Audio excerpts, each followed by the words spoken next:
Have you ever laid in bed at night, staring at your phone, and just felt small? You see a photo of a friend getting a promotion or someone on the internet traveling to places you've only dreamed of. Suddenly, the life you were perfectly happy with 5 minutes ago feels not good enough. It's a heavy feeling in your chest, isn't it? It's that nagging voice that whispers, "Why aren't you successful like them?" Or "Why is their path so easy while yours is so hard?" If you have ever felt that sting, I want you to put everything else aside for a few minutes. I'm going to share a story with you. It's a simple story about a boy and an old man, but if you truly listen, it might just silence that negative voice for good. In a valley tucked away between green hills, there was a small, quiet village, and right next to it stood a massive, ancient forest. In this village lived a young man named Ethan. Now, Ethan was a good guy. He had a big heart, he was hardworking, and he always tried to do his best. But Ethan carried a heavy burden. It wasn't a physical weight like a backpack or a stone, it was a weight in his mind. Ethan had a terrible habit. He couldn't stop looking at other people's lives and measuring his own against theirs. He had a friend named Liam. Liam was the kind of guy who seemed to know everything. He got the best grades, had the smartest answers, and everyone praised his intelligence. Whenever Ethan hung out with Liam, he didn't feel happy for his friend. Instead, he would go home thinking, "I'm so stupid. I wish I had a brain like his." Then there was his neighbor, Ryan. Ryan came from a wealthy family. He had the newest clothes, a big house, and never seemed to worry about bills.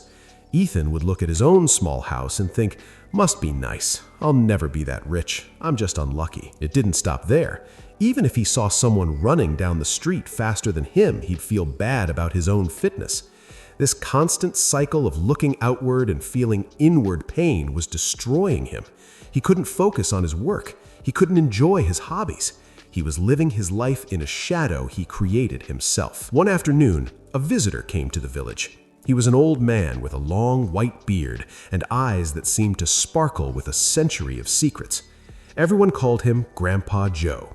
He wasn't just old, he was wise. He didn't speak much, but when he did, people listened. Ethan heard that Grandpa Joe was in town and decided to go see him. He felt desperate. He walked up to the old man, shoulders slumped, and poured his heart out. "Grandpa," Ethan said, "I work so hard. I try so hard, but every time I look around, someone is doing better than me. Someone is richer, smarter, or faster. It makes me feel like a total failure. It feels like one of the biggest pains in life is comparing yourself to others, and I just can't stop." Grandpa Joe didn't laugh. He didn't scold him. He just smiled warmly and said, "Ethan, meet me tomorrow morning at the edge of the big forest. I have something to show you." The next morning, the sun was just peeking over the hills when Ethan arrived at the forest edge. Grandpa Joe was already there, standing under a massive oak tree. "Look around you, Ethan," the old man said softly. "Really look. What do you see?" Ethan looked. "I see trees, Grandpa. Lots of them." "Yes," Joe said. "Now look closer. Over there is an apple tree. It's short, twisted, and full of red fruit. And right next to it, look at that pine tree. It's tall, straight, and stays green all winter. And further down, there's a bamboo stalk, thin and flexible." Ethan nodded, confused. "Okay, so?" Grandpa Joe leaned in. "Do you think the apple tree looks at the pine tree and gets depressed because it isn't 50 feet tall? Do you think the bamboo looks at the oak tree and hates itself because it's not wide and thick?" Ethan chuckled. "No, Grandpa, that would be ridiculous. Trees don't think like that." "Exactly," Joe replied. "It would be silly, wouldn't it? If an apple tree tried to be a pine tree, it would stop bearing apples. It would fail at being a pine tree, and it would lose the one thing that makes it special. It's fruit. In this forest, every tree is different. Some give shade, some give fruit, some give wood. They are all valuable because they are different, not because they are the same." Grandpa Joe then motioned for Ethan to follow him. They walked a bit further until they reached a calm, clear pond. The water was still, reflecting the sky. "Look there," Joe pointed. In the water, a golden fish was swimming gracefully, darting between the lily pads. High above them, a hawk was circling in the open sky, riding the wind. Imagine for a second if that fish looked up at the hawk and said, "I am worthless because I cannot fly among the clouds." Or imagine if the hawk looked down at the fish and said, "I am a failure because I cannot breathe underwater." Ethan finally understood what the old man was getting at. "The fish is built to swim," Ethan said, "and the bird is built to fly." "Precisely," Joe said, his voice turning serious. "So, why, Ethan? Why do you, a human being with your own unique gifts, try to fly when you might be made to swim? Why do you want to be a pine tree when you might be an apple tree?" You see, when you focus on someone else's path, you lose your footing on your own.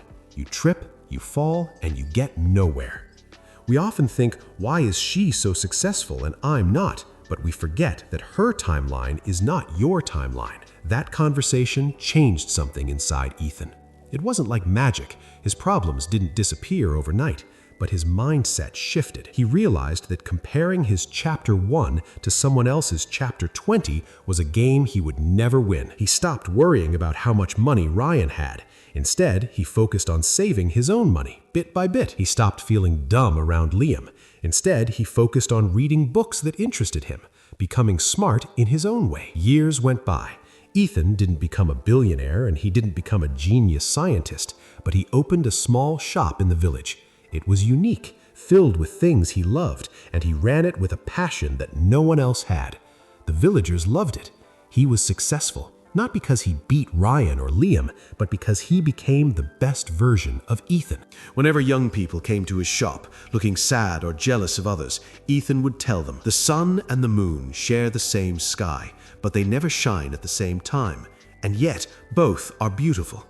Your time to shine will come, but only if you stop looking at someone else's clock." Friends, in the world we live in today, with social media constantly in our faces, it is so easy to forget this lesson. We are constantly fed images of perfection. But remember, a flower does not think of competing with the flower next to it. It just blooms. If you spend your life trying to be someone else, the best case scenario is that you become a second-rate copy of them. But if you focus on you, you become a first-rate version of yourself. So, take a deep breath. Trust your journey. Focusing on personal growth is far more rewarding than chasing someone else's shadow. You have to practice self-love every single day because that is the foundation of a good life. When you protect your mental health by staying in your own lane, you find a level of motivation that never runs out.